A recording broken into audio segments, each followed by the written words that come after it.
Em nome do Pai, e do Filho, e do Espírito Santo. Amém. Que Deus abençoe você, toda a sua família. Quero meditar com você hoje 1 Coríntios 15, versículo de 1 a 8.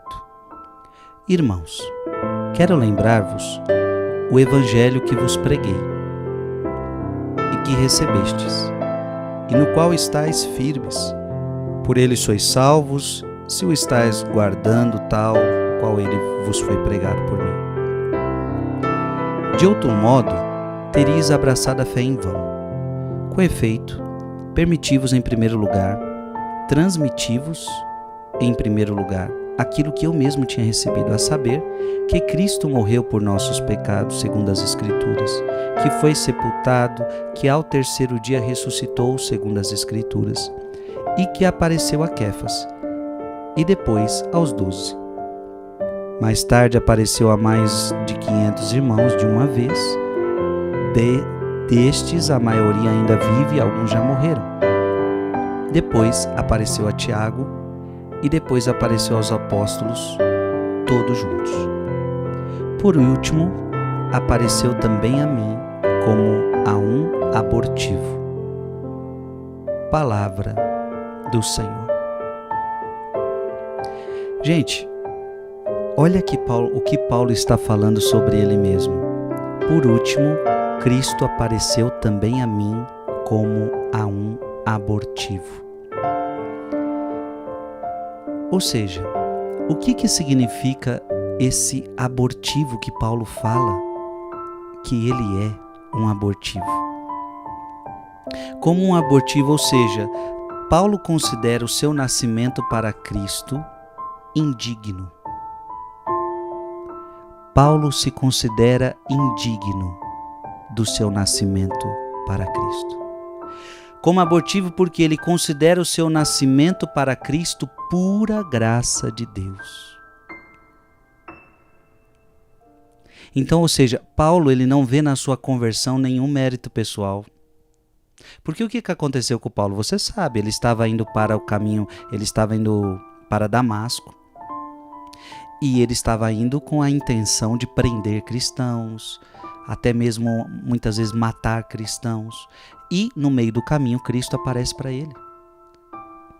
Então assim, não teve nenhum movimento, Paulo não foi para um grupo de oração, Paulo não foi conversar com os apóstolos, Paulo não foi querer falar com Jesus, Paulo não queria conhecer Jesus, Paulo nem sabia que ia conhecer Jesus. Então, o que Paulo está falando? Olha, todos os outros que ele foi falando aqui no Evangelho, na palavra, eles tiveram um caminho de nascimento para a fé, eles conviveram com Jesus, de alguma forma eles se encontraram com Jesus. Mas Paulo está dizendo, não, eu tive uma conversão que foi pura graça. Gente, isso é tão bonito. É tão bonito o modo como Paulo ele enxerga a sua conversão. Veja, ele enxerga a sua conversão como pura graça de Deus. Paulo então agora vai se considerar incapaz de sustentar a própria vida sem a graça de Deus. Gente, esse ensinamento deveria ser para todos nós.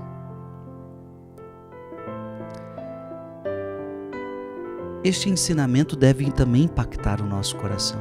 Veja, nós também precisamos entender que a nossa conversão é graça de Deus. Porque senão, a gente começa a achar que a gente é bom. Ninguém se converteu porque é bom. Aliás, se você se converteu é porque você é mau. É por isso que a gente precisa de conversão, porque a gente é mau. Nós nascemos no pecado com tendências pecaminosas e a conversão ela vai nos transformando pouco a pouco. Mas isso é graça de Deus. Então cuidado para você não achar que você se converte porque você é bom. Porque agora você está indo para a igreja porque você é bom. Porque você é melhor do que os outros. Não. Ninguém se converteu por seu próprio esforço. Ah, não, mas eu me converti porque eu me esforcei. Não, gente, a gente não... Claro, a graça pressupõe a natureza. Isso é verdade. Você também precisa colaborar com a graça, isso é verdade. E aí entra o seu esforço, entra a sua parte, aquilo tudo. Mas sem a graça de Deus, o seu esforço não vale de nada. Se Deus tirar a sua graça sobre nós, nós veríamos que não conseguiríamos nada. Se Deus não nos desse a sua graça, deixa eu ser bem sincero com você, se Deus não nos desse a sua graça, nós já estaríamos no inferno. Sem a graça de Deus, nós não poderíamos ser salvos. É isso que Paulo depois vai dizer, é por graça que vós sois salvos, não, a salvação não vem mediante as suas obras, para que ninguém se orgulhe. Então, se você hoje tem a possibilidade de ser salvo, se você tem a possibilidade de ir para o céu, é pura graça de Deus.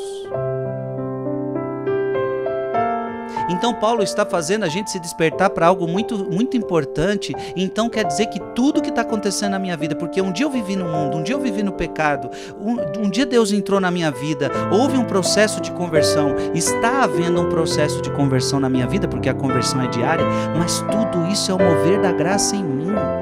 Sim, eu colaboro com o meu esforço, eu colaboro com a minha resposta, mas é tudo um processo da graça. Então eu preciso agradecer a graça de Deus todos os dias. É por graça que eu sou salvo, é por graça que eu posso ir para o céu, é por graça que hoje eu estou na igreja, é por graça, é por graça. Na verdade, então, meu irmão, como Santa Teresinha diz, tudo é graça. Tudo é graça. Que Deus te abençoe. Em nome do Pai, e do Filho, e do Espírito Santo. Amém.